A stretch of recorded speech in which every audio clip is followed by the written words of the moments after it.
귀로 여는 세상, 영심이의 책방에 오신 여러분 환영합니다.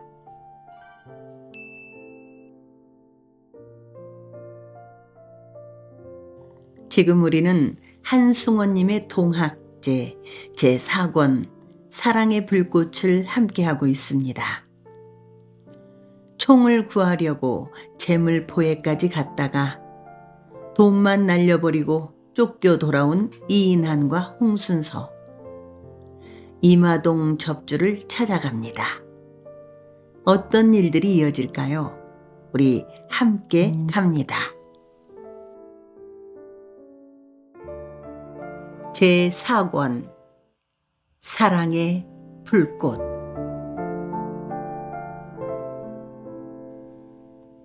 귓밥은 통통하고 둥글고 길었다. 그러한 사람은 마음이 들뜨려 하는 것을 잘 제어하고 그러므로 초조해하지 않는다고 했다. 늘 원만하게 살아간다고 했다. 귀를 전체적으로 보았을 때 전녹두의 귀는 큰 편이었고 단단해 보였다. 그의 운세는 강하고 지혜는 넘쳐난다고 보아야 할 것이었다. 전녹두의 머리털은 말총처럼 뻣뻣해 보이지 않았다. 가늘고 끈기가 있는 것처럼 보이고 보드랍고 윤기가 있었다. 그런 사람은 건강도 좋고 수명도 길고 품은 이상도 원대하고 지혜롭다고 했다. 수염에는 푸른 기운이 돌았다. 코 밑과 턱에 빈 틈이 없이 나 있었다.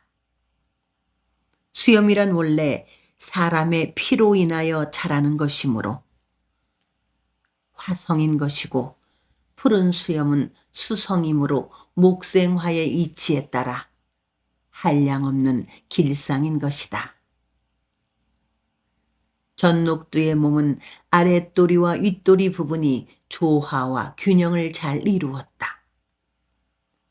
어둠 속에서 본 것이지만 그의 걸음걸이는 천천한 듯 싶지만 늠름하고 당당했다. 의마동의 앞에 앉아있는 전녹두의 자세는 마치 방바닥에서 불끈 솟아오른 듯 싶었다.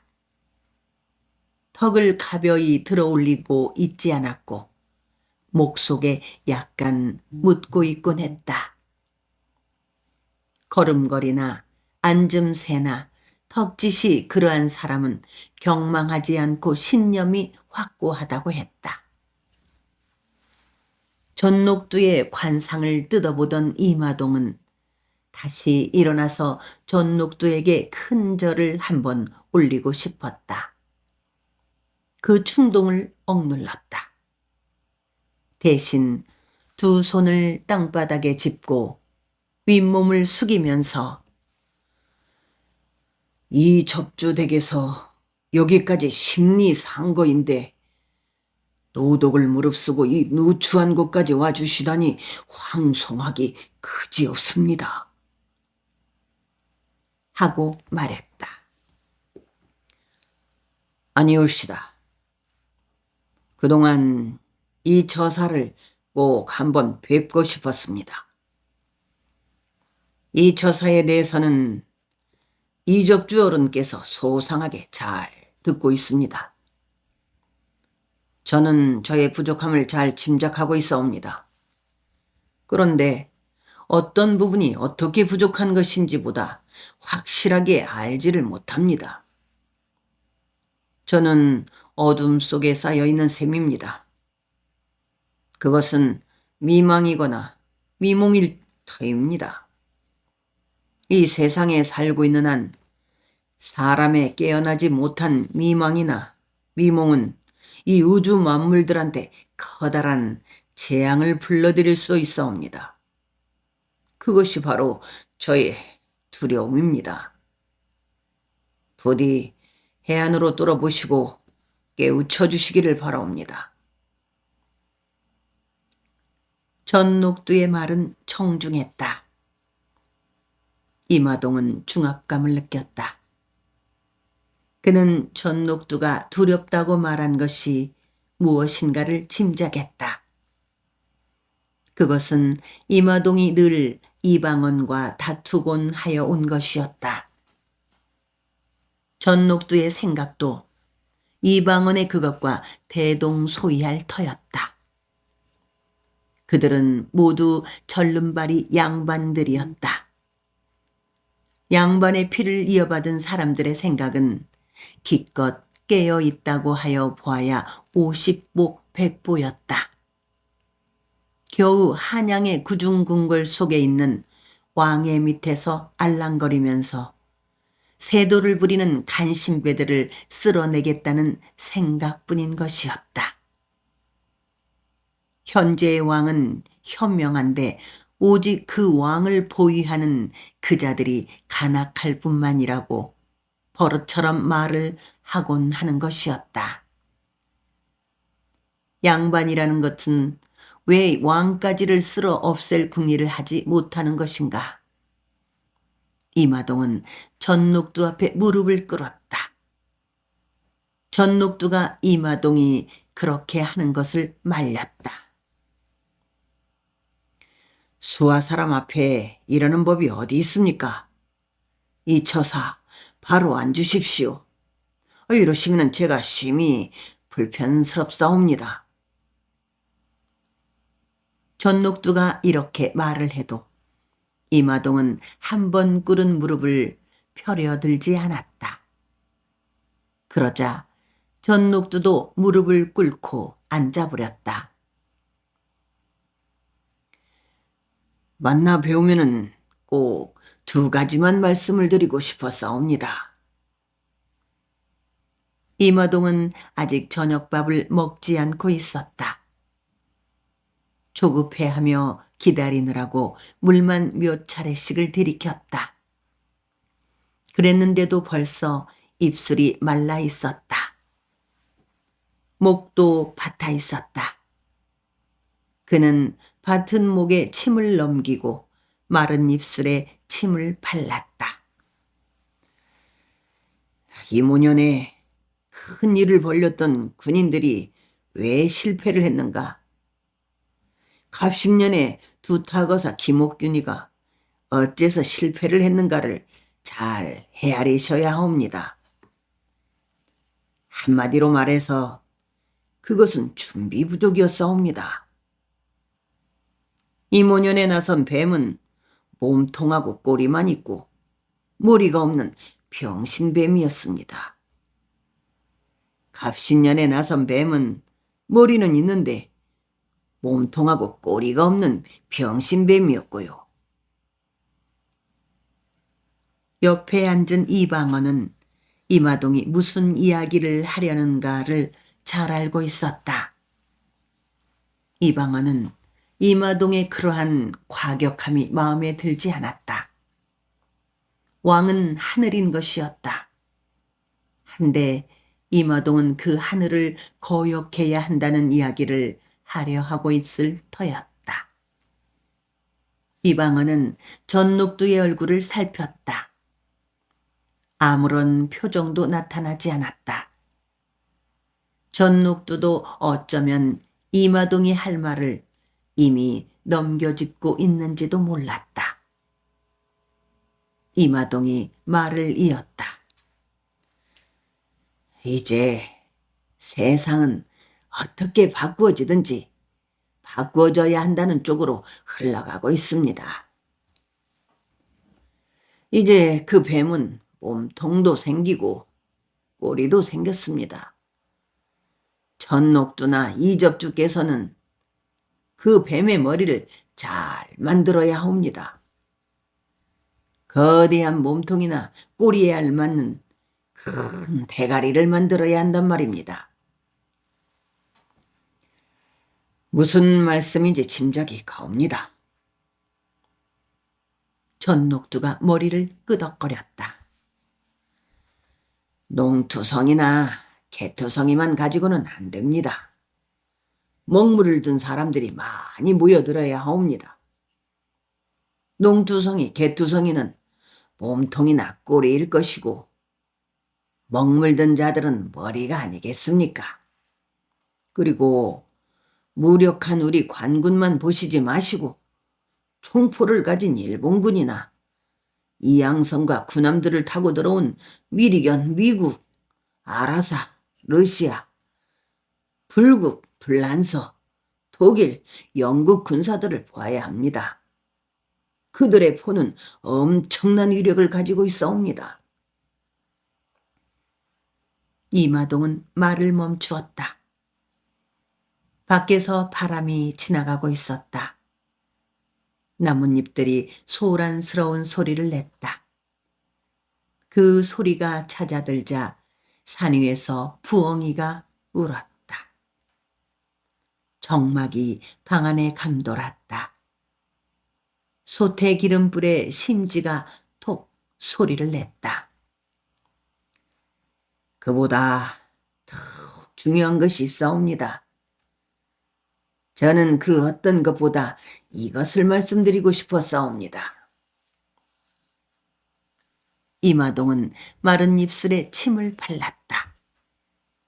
반가부좌를 한 채 천장을 쳐다보고 있던 이방원은 눈을 감았다. 이제 한 번 일어선다면 일거에 궁궐 안에 모든 것들을 몰아내고 우리 쪽에 누군가가 용상에 앉아야 하옵니다. 이마동의 눈은 충혈되어 있었다. 그의 수염이 떨고 있었다. 모처럼 전녹두의 얼굴에 표정 하나가 지나갔다. 당혹감이었다. 전녹두는 고개를 저었다. 빙그레 웃었다. 옆에 앉은 이방원의 얼굴을 살폈다. 이 처사, 그것은 절대로 안 될 일이옵니다. 전녹두는 낮고 굵은 소리로 느릿느릿 말했다. 그것은 단호했다. 그것은 헛된 욕심이고 그러한 욕심은 일을 그르칠 것입니다. 또 저한테 그러한 욕심이 있다면 여기 앉아 계신 이방원 접주부터가 이 일을 함께 도모하지 않으려 할 것이옵니다. 그러니 앞으로는 그러한 말씀을 입에 담지 마십시오. 그 말씀에 대해서만은 이 세상 어느 누구도 찬의를 하지 않을 것이옵니다. 아니옵니다. 이마동은 전녹두의 얼굴을 쏘아보았다. 앞으로 하지 않으면 안 될 그 거사라는 것이 영모의 뜻을 가지지 않는 것이라면 그것은 아무짝에도 쓸모없는 헛지랄일 뿐이옵니다. 경천 동지 그 정도만으로는 되지 않습니다. 온통 우주 전체의 질서와 이치가 뒤바뀌지 않으면 안 되옵니다. 하늘이 땅이 되고 땅이 하늘이 되어야 합니다. 우리들 미천한 것들 속에 들어있는 하늘님이 용상에 앉아야 한단 말이옵니다. 가령 우리 미천한 것들 속에 들어있는 모든 하늘님들을 제 앞에 앉으신 전녹두 어른이나 이접주 어른이 대표하게 된다면 전녹두 어른이나 이접주 어른이 그 용상을 차지하여야 한다는 말이옵니다. 이방원은 언제부터인가 윗몸을 천천히 양옆으로 흔들고 있었다. 이마동의 말이 여기에 이르렀을 때 하고 헛목을 가다듬었다. 두타거사 김옥균이가 실패를 했던 것도 그것을 깨닫지 못한 때문입니다. 궁궐 속의 용상을 자기가 차지할 생각으로 거사를 하였더라면 보다 많은 시일을 두고 천천히 일을 도모했을 것이옵니다. 그렇지만 그 왕을 그 자리에 앉혀놓고 간신무리들만 쓸어낼 생각을 했기 때문에 그 일을 가벼이 여겼던 것이고 그래서 서두르다가 당한 것이옵니다. 그 이야기는 그만두시오. 심사가 심히 불편하옵니다. 저는 아직 하늘을 거역할 수 있다는 생각을 해본 적이 없사옵니다. 전녹두가 단호하게 말했다. 전녹두는 예와 인을 숭상하고 있었다. 동학에 입도를 하고 자기 속의 하눌림을 섬기기로 작정을 하였지만 그것도 어디까지나 예와 인의 범주 안에 있는 것이었다. 사람은 그 예와 인을 떠나서 살아갈 수 없는 것이라고 생각하고 있었다. 그가 동학에 입도를 한 것은 썩어 빠진 무리들을 쓸어내고 다시 흐트러진 예와 인을 반석 위에 올려놓겠다는 것이었다. 이제 이 세상은 공맹의 하늘 받들기나 주자의 하늘 받들기로는 안 되옵니다. 동학의 하눌림 받들기로 싹 바꿔야 합니다. 앞으로 이 땅에는 많은 피가 흐르게 될 것이옵니다. 우리 무지렁이들 가운데서 누군가가 그 용상에 앉지 않으면 강처럼 흐르고 바다처럼 괴게 될 그 피가 헛될 것이옵니다. 이마동은 격앙된 목소리로 말했다. 이방원이 문득 고개를 허공으로 쳐들고 빙긋 웃었다. 전녹두는 고개를 떨어뜨리고만 있었다. 이마동은 빙긋 웃는 이방원의 얼굴을 건너다 보지 않았다. 그는 이방원이 왜 그렇게 웃고 있는지를 잘 알고 있었다. 그는 그가 누차에 걸쳐 이방원한테 하곤 한 바로 그 이야기를 바야흐로 전녹두한테 하려 하고 있었고 이방원은 그것을 알아차리고 그렇게 웃는 것이었다. 이마동은 그것을 아랑곳하지 않고 말을 이었다. 밥술이나 두고 먹고 좋은 깨나 부리는 양반이라는 것들이 부자라는 것들은 말처럼 쓸개가 없다고 했사옵니다. 그렇기 때문에 도깨비가 나타나면 모든 것들을 뿌리치고 도망질을 친다 하고 자기보다 강한 것한테는 교원 영색하고 아부아첨을 잘한다고 했사옵니다. 그것들한테 용상을 맡기면 이 땅은 100년 하청 허리 펴고 베개 높이 벨 날이 없을 것이옵니다. 전녹두는 이방원 대하기가 민망스러웠다. 이처사, 제가 이처사한테서 듣고 싶은 이야기는 그러한 것이 아니옵니다. 이마동은 얼굴을 일그러뜨렸다. 아까 전 접주 어른께서는 스스로가 어떤 미망이나 미몽이나 미혹에 빠져 있는지 모른다고 하셨사옵니다. 그 미망이나 미몽이나 미혹은 시방 왕을 받들고 살아가는 체제에 대한 미련 그 자체입니다.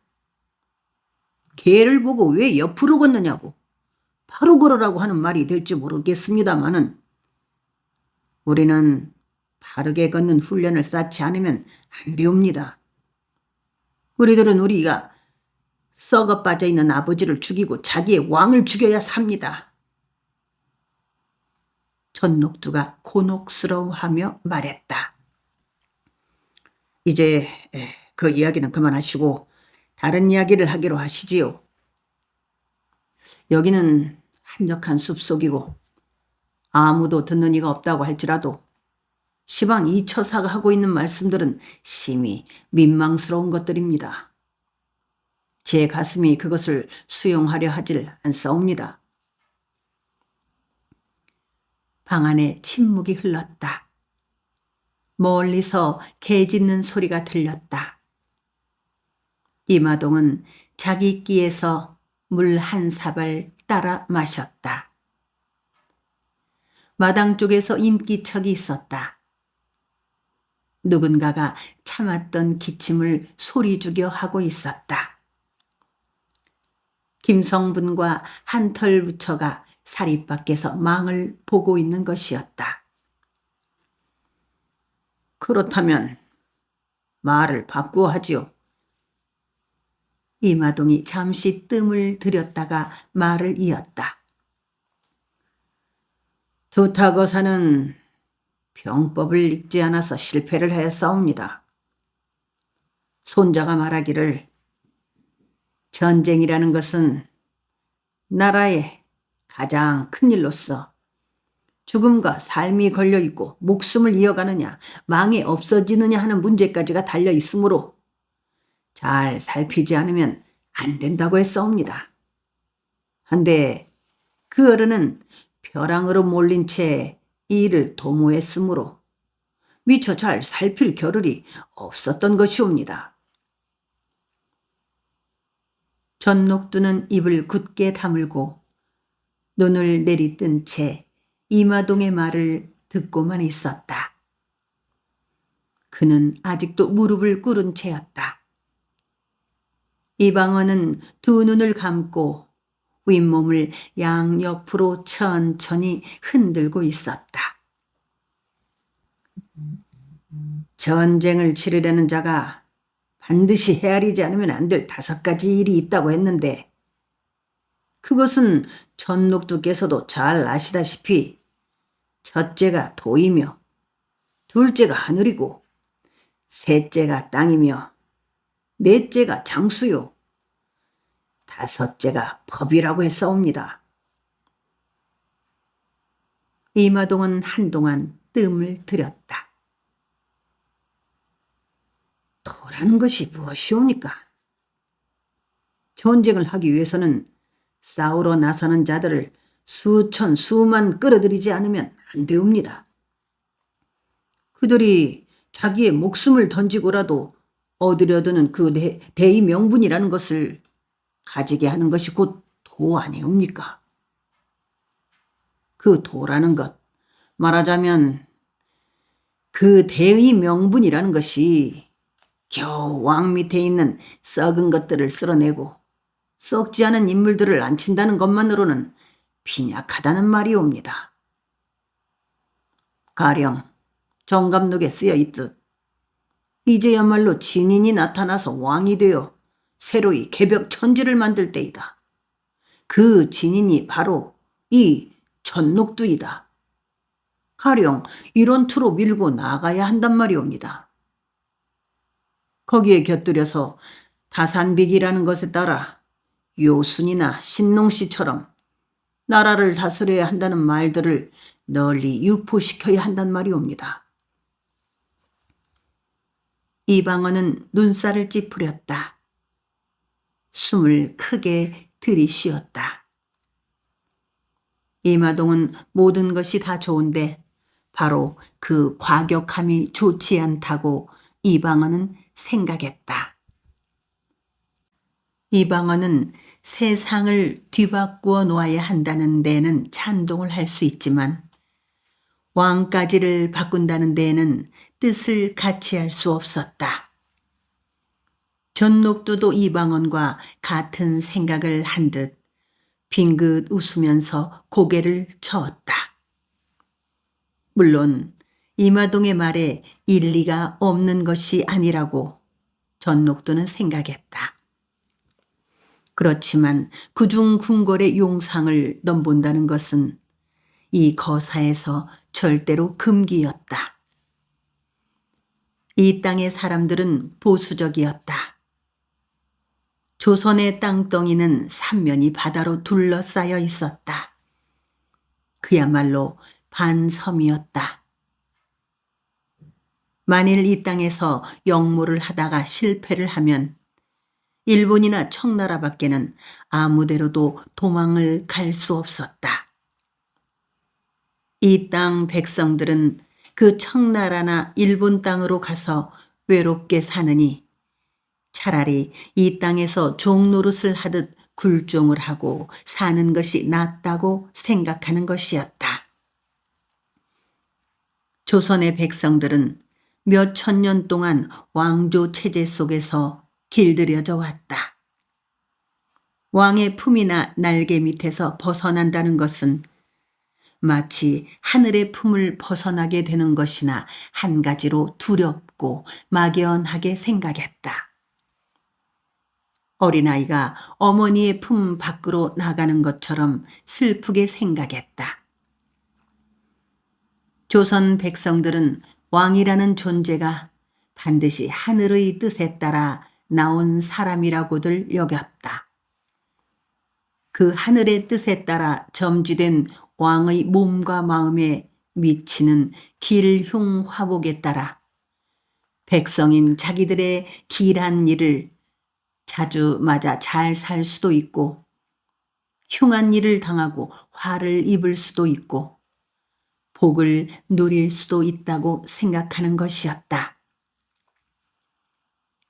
조선 백성들은 자기들의 노력에 따라 수확한 것을 먹고 살면서도 그렇게 먹고 살아갈 수 있는 것이 모두 하늘이 낸 나라님의 덕분이라고들 생각하는 것이었다. 왕까지 몰아내고 내가 왕이 되겠다고 나서는 것은 대의명분이 될 수 없는 것이었다.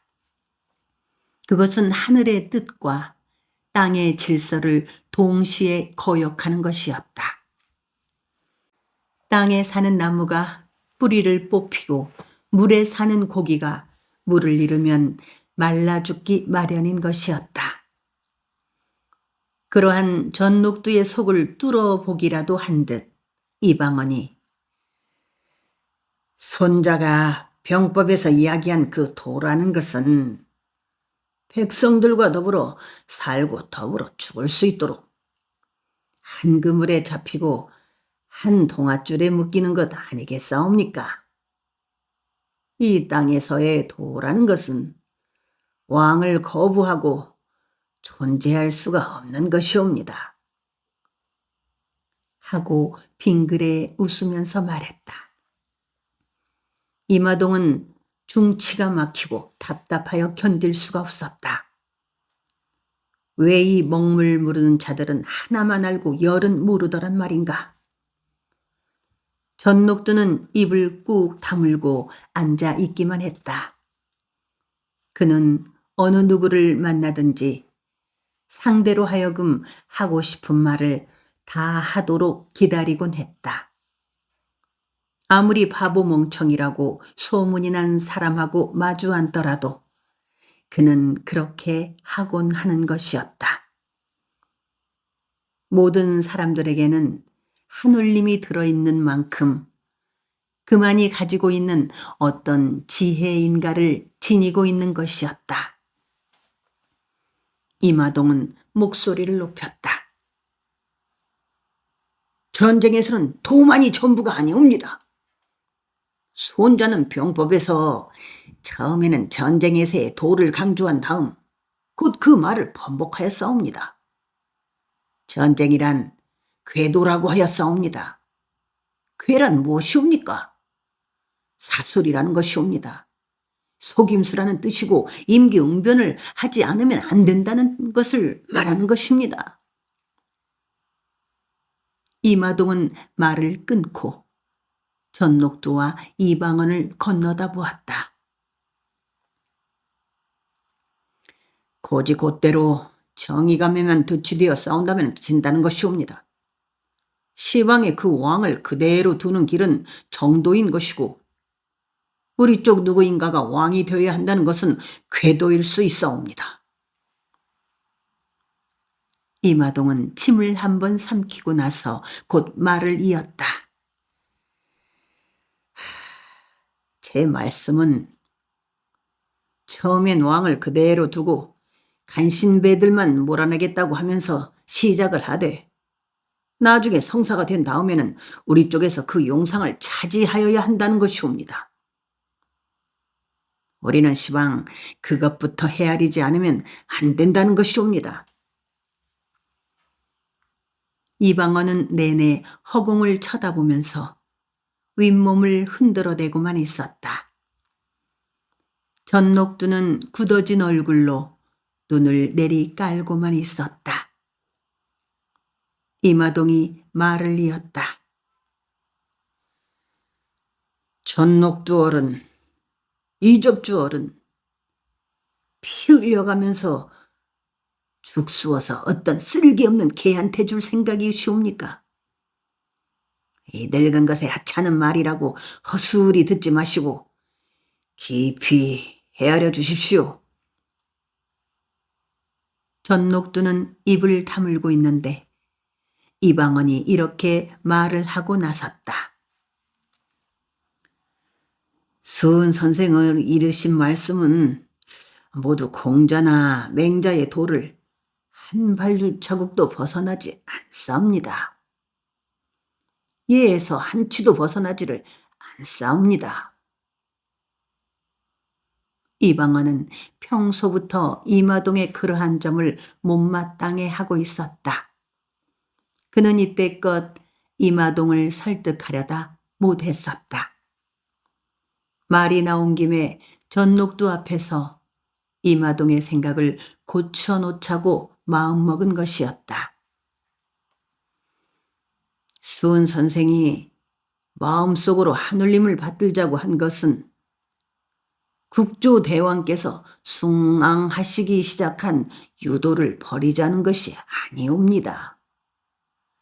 선사께서 읊으신 안심가에도 있듯이 선생은 얼마나 이 나라의 운수를 염려하셨습니까? 아국 운수 가련하다고 한 다음 개벽 세상을 불러오기 위하여 선생께서 하늘님께 옥새 보전명을 받았네 하지 않았사옵니까? 최수은 선생이 하늘님이라고 한 것은 정통적으로 내려오는 옥황상제를 말하는 것도 아니고 서학에서 숭상하는 하나님도 아니라고 적주 이방원은 생각했다. 그 하늘님은 인격화한 하늘님이 아니라 하늘님이 내려주신 본 마음일 터였다. 그 하늘님은 자연 현상과 인간 현상의 일체를 조화하는 능력 그 자체로서 생각해야 하는 것이었다. 이방원은 강진에 살고 있는 벗 오남 김한섭을 떠올렸다. 김한섭과 이방원은 얼마 전부터 간차를 통해 논전을 하여 오고 있었다. 김한섭은 이방원을 사라고 몰아붙이고 미혹이라고 짓밟으려 들었다. 왕을 배반하고 있다고 공격을 가했다. 그 김한섭을 향하여서도 이방원은 같은 맥락의 이야기를 하여 오고 있었다.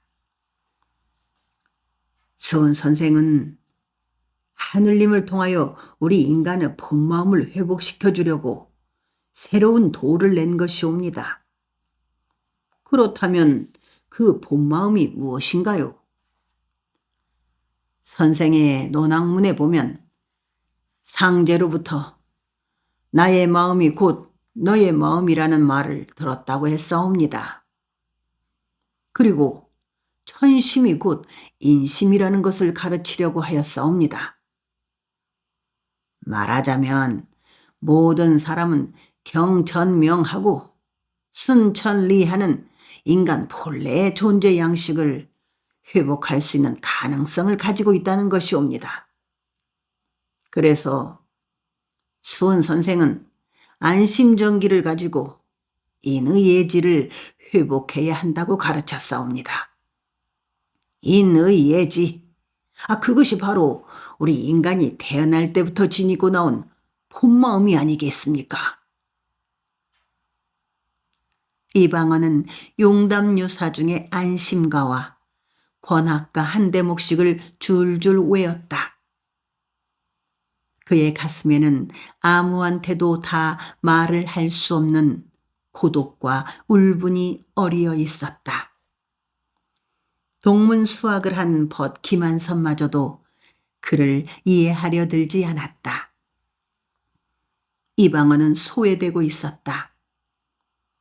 그는 조상 전래의 전답을 가지고 있을 만큼 가지고 있었다. 호족이었다. 향교와 서원에다가 예납을 할 만큼 하여왔다. 한데 향교의 유생들은 그에게 아무것도 맡기려고 하지를 않았다. 유생들은 임무를 본의로 하기보다는 자기네 문중 사람들 가운데서만 도유사나 전이들을 뽑으려 들기만 했다. 몇몇 문중 사람들이 짜고 돌려가면서 중책들을 독식하곤 했다. 그 기득권을 대대로 향유하려고 들었다. 사람들이 이방원을 가리켜 문무를 겸한 인물이라고들 했다.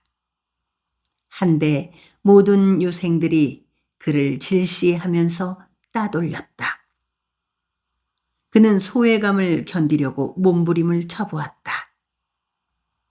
한양으로 올라가서 이하응과 손을 잡아보기도 하고 민씨들에게 줄을 대보려고 하기도 했다. 한데 그것이 뜻같이 되지를 않았다. 그 소외감이 마침내 그로 하여금 동학으로 다가가게 한 것이었다. 이방원은 세상의 모든 사람들한테 자기의 뚜렷한 존재를 보여줄 참이었다.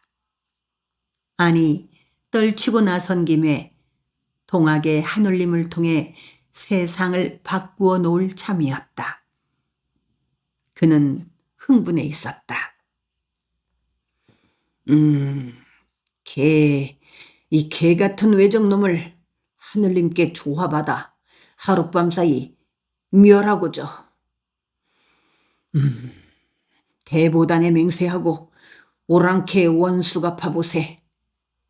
하늘님이 내 몸 내서 아국 운수 보전하네. 하원갑 경신년에 전해오는 세상말이 요망한 서양적이 천주당 높이 세워 그 소위 하는 도를 세상에 편만하니 우스워 참을 수 없지 않은가. 이방원은 마음을 가라앉히고 잠시 뜸을 들였다. 밖에서 바람이 지나가고 있었다. 숲이 요란스럽게 흔들거렸다. 솥의 기름불이 심하게 흔들렸다. 이방원이 말을 이었다. 수원 선생은 서학을 퇴치하고 양적, 외적을 물리치고 우리 동학의 도로서 우리의 허물어지려 하는 왕실을 보다 굳건히 지키려는 것입니다. 아닙니다. 겉으로 나타난 것은 그러하지만 이면을 읽어보면 그렇지 않다고 봅니다. 이마동은 이방원의 주장에 반기를 들었다. 이방원은 너그럽게 웃으면서 이마동을 건너다 보았다. 전녹두는 방바닥으로 눈길을 떨어뜨린 채 그들의 말을 듣고만 있었다. 인내처는 사람이 곧 하늘님이라는 뜻이옵니다. 사람만 하늘님이 아니고 기르는 것은 다 하늘님이옵니다.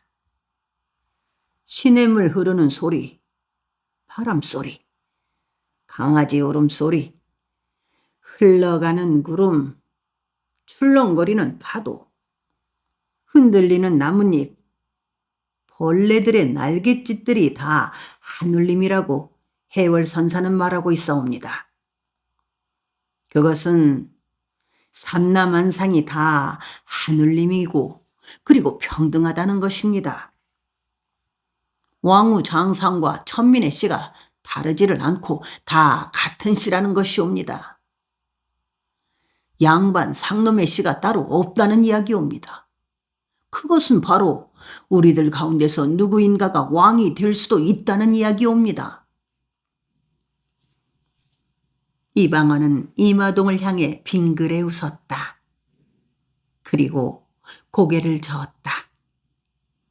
그는 이마동의 말을 수용하지 않겠다는 뜻을 분명히 드러내 보이고 있었다.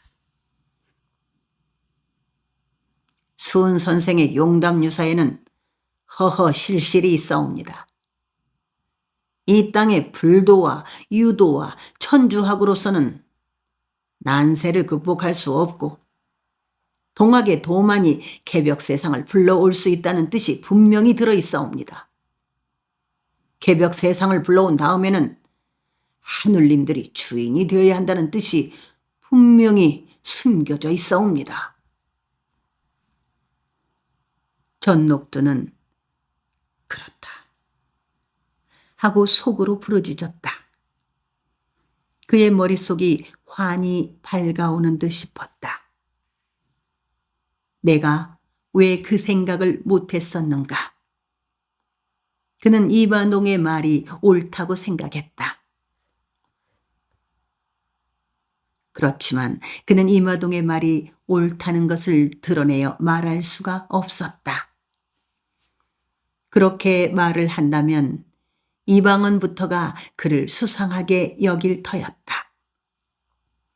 이 땅에는 이방원처럼 공맹의 도와 예를 인간의 삶의 확고한 기본 틀로 여기는 사람들이 대부분인 것이었다. 전녹두는 만일 거사가 성공을 거둔다면 그가 용상에 앉을 수도 있다고 생각했다. 그렇지만 성공을 거두기 전까지는 절대로 내색을 하지 않아야 하는 것이었다. 섣부르게 그 스스로가 왕 되기를 표방하고 나선다면 그의 날개들이 떨어져 나가고 그를 감싸고 있는 물이 빠져나갈 터이었다. 날개 없는 새가 새일 수 있는가? 물을 잃은 고기가 고기일 수 있는가? 우리도 이 세상에 이제궁궁하였다네. 매관 매작 세도자도 일심은 궁궁이요. 전곡사인 부첨지도 일심은 궁궁이요. 유리걸식 폐가자도 일심은 궁궁이라고 했사옵니다. 전녹두는 자기도 모르는 사이에 매우 애매모호하게 용담유사 중에 몽중노소 문답갈 한 대목을 읊었다. 수은 선생은 참서에 따라 사는 사람들을 빈정거렸지만 그는 그 참서가 말하는 것들을 가벼이 알지 않았다. 궁궁이라는 말에서 그는 묘한 힘을 발견했다. 그것은 어떤 알 수 없는 꿍꿍이 속을 뜻하기도 하고 유연함을 뜻하기도 하는 듯 싶었다. 그렇지만 그는 그것에서 불처럼 활활 타오르는 힘을 느꼈다. 그것은 매혹적인 말이었다. 궁궁 을을 궁궁 을을. 그 말은 사람들의 마음에서 마음으로 이상스러운 향훈을 건네주면서 떠돌고 있었다. 이 일을 도모하는 모든 하늘님들도 이제 궁궁하여야만 하옵니다. 전녹두는 이렇게 말을 했다. 활활 타오름으로써 살 길을 찾아야 한다는 뜻이다. 아니옵니다. 저는 궁궁에 대해서 그 반대의 생각을 가지고 있사옵니다. 궁궁을을은 비굴한 자들을 위한 참설이옵니다. 이방원이 전녹두를 향해 말했다. 그는 참설이라는 것이 허구일 뿐이라고 생각하고 있었다. 그것은 약자의 파자로 봐야 하옵니다. 강에도 약한 채하고 새가 약한 땅을 찾아가라는 말이옵니다. 상흑 자사라는 것도 그렇사옵니다. 상흑은 물이 당자의 파자로 봐야 합니다. 당파에 가담한 자는 죽는다는 것이 아니겠사옵니까? 그러한 참설은 백성들의 길을 쇠하게 하고 비굴하게 만드는 것이옵니다. 수은 선생은 용담유사에서 참설을 믿고 따지는 사람들을 분명히 빈정거리고 있사옵니다. 저는 그것이 비굴한 자들만을 위한 참설이라고 생각하지 않사옵니다. 이마동이 말했다. 그는 오래전부터 참설이야말로 무궁무진한 뜻을 가지고 있다고 믿고 있었다. 거기에는 이 땅 안에 살고 있는 모든 사람들의 소망과 뜻이 담겨 있다고 생각했다. 단순한 유언비어만은 아니라고 여겼다. 저는 선운사 부처님 배꼽에서 나왔다는 비기라는 것도 궁궁을일 것이라고 생각하옵니다. 다산비기라는 것도 결국은 그것 아니겠는가 하고 생각을 하고 있는데 그 궁궁을을 파자로만 볼 것이 아니고 그냥 쉽게 훈으로 풀어야 한다고 생각을 하옵니다. 그러면은 활활 세세 아니옵니까? 우리 모두가 활활 타오르면 새롭고 새로운 개벽 세상이 온다는 것 아니겠사옵니까? 이방원은 너그럽게 웃었다. 전녹두가 모처럼 고개를 끄덕거리면서 말했다. 궁궁을을 그것을 태극으로 푸는 사람들도 있사옵니다. 태극은 무궁한 것이 아니옵니까? 무궁한 것이 무엇입니까? 우리 민족의 영원한 생명력 아니옵니까? 궁궁을을 열심히 암송하면 영원한 생명력을 얻을 수 있다고 푸는 사람들도 있사옵니다. 말하자면 싸움터에 나가서 화살이 빗발치는 속에서도 그 궁궁을을 속으로 외우기만 하면 그 화살이나 총, 철안들이 비껴나갈 것이라고 푸는 사람들도 있단 말이옵니다. 이방원이 태극이라는 말에 수긍을 했다. 전녹두가 말을 이었다. 다산비기는 정약용의 저술의 하나인데 원래 그 책 이름은 방예초본입니다. 얼마쯤 뒤에 첨삭을 가하고 나서 경세유포라고 이름을 고쳤사옵니다. 그 책은 정다산에 경천동지할 만한 개혁 의지가 모두 담겨 있사옵니다. 경제적으로는 지주 전호제를 극복하고 사회적으로는 양반 노비 제도를 없애고 정치적으로는 벌열제를 타파하자는 것이옵니다. 그럼 지주 전호제 대신에 어떤 제도를 쓸 것인가? 농촌 경제를 여 단위로 재편성하고 공동으로 생산하고 공동으로 분배하도록 하자는 것입니다. 이 다산비기야말로 동학이 지향하고 있는 표대하고 너무 합당하고 저는 생각합니다. 결국 다산비기가 곧 궁궁을을인 것이고 선운사 부처님 배꼽에서 나왔다는 그 비결이 곧 다산비기 그 자체는 아닐지라도 그것인 셈일 터이옵니다. 말을 마치고 전녹두는 몸을 일으켰다. 그 순간 이마동이 하던 말이 떠올랐다. 우리들 가운데서 누구인가가 용상에 앉아야 하옵니다.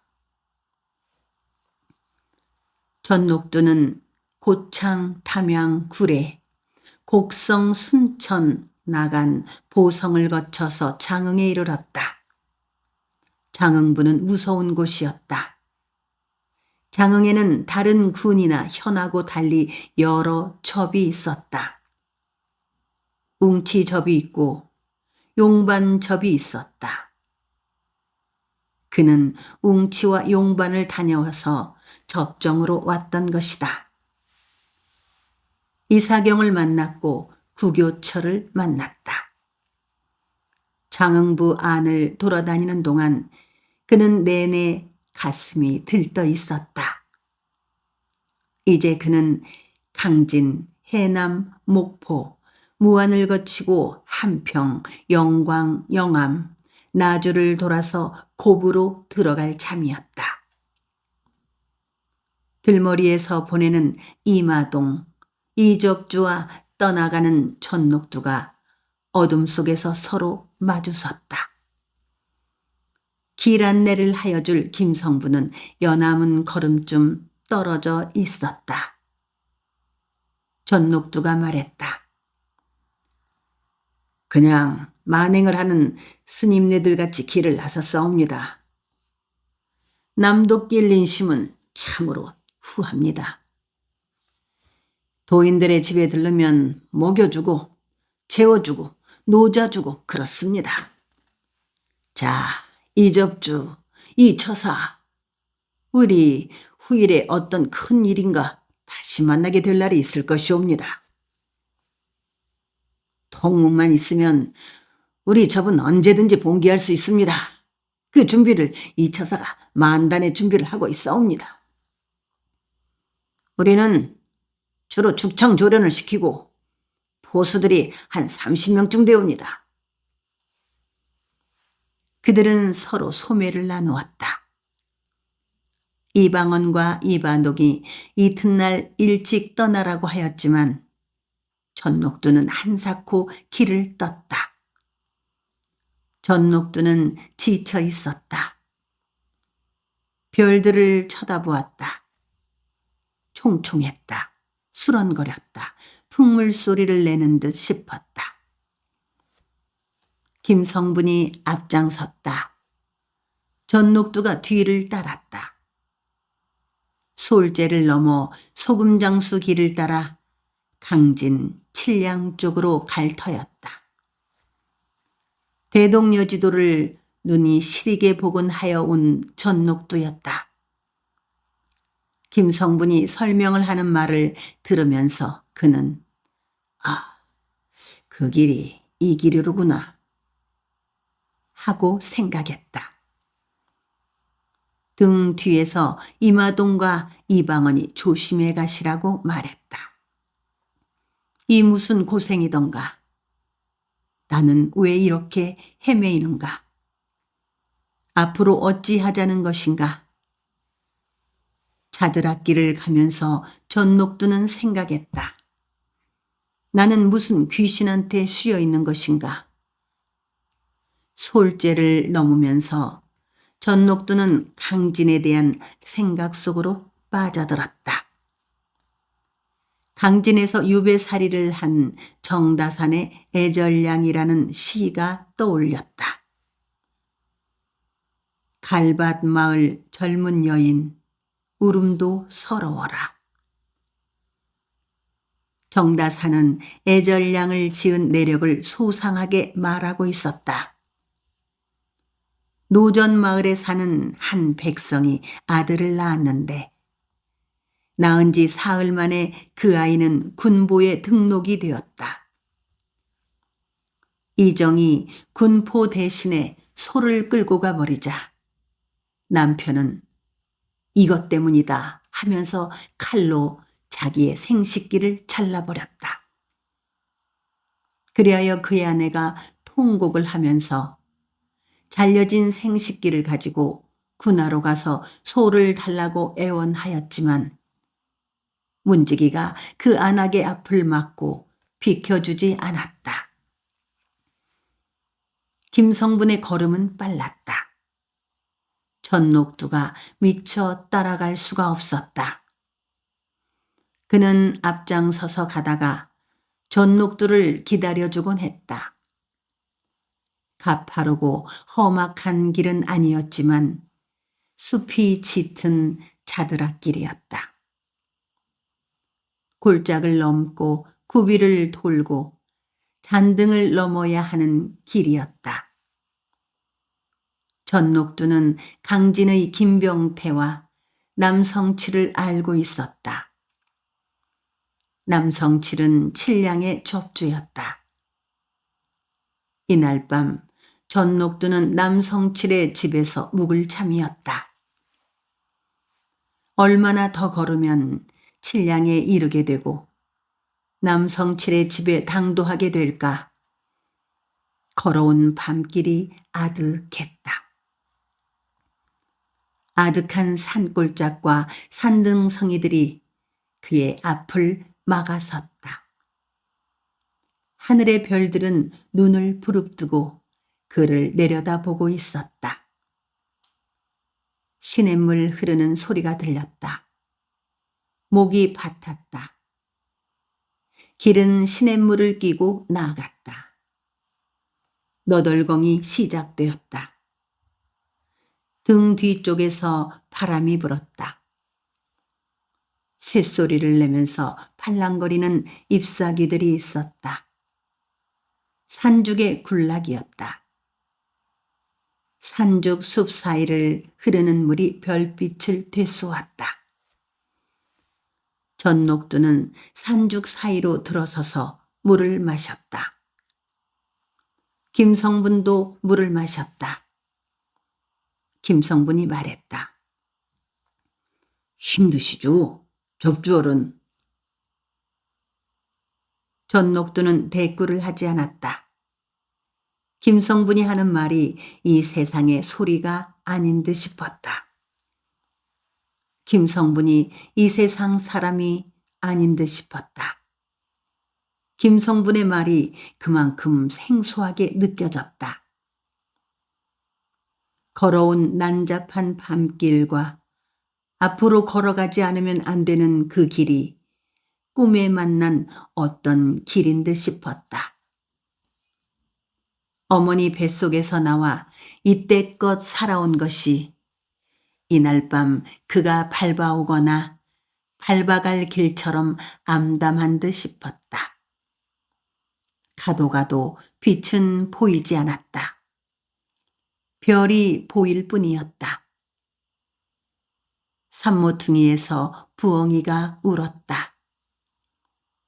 맞은편 산골짜기에서 캥 하고 여우가 울었다. 우리들 가운데서 누구인가가 용상에 앉아야 합니다. 이마동의 말이 떠올랐다. 그 말은 곧 전녹두 당신이 용상에 앉아야 한다는 것이다. 그렇게 해야 할까?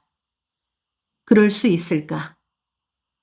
전녹두는 이를 물었다. 지금은 그 말을 어떤 누구한테도 해서는 안 된다. 한양으로 밀고 올라가 궁궐을 완벽하게 접수한 다음에 왕까지 밀어내고 내가 그 자리를 차지하면 되는 것이다. 아니다. 그것은 욕심이다. 욕심은 일을 망친다.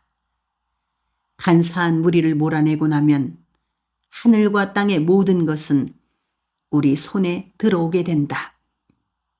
내 손에 들어올 것이다. 그때 그 다산비기대로 밀고 나아가는 것이다. 김성분이 다시 앞장을 서서 걸었다. 전녹두는 그의 뒤를 따르면서 별들을 보았다.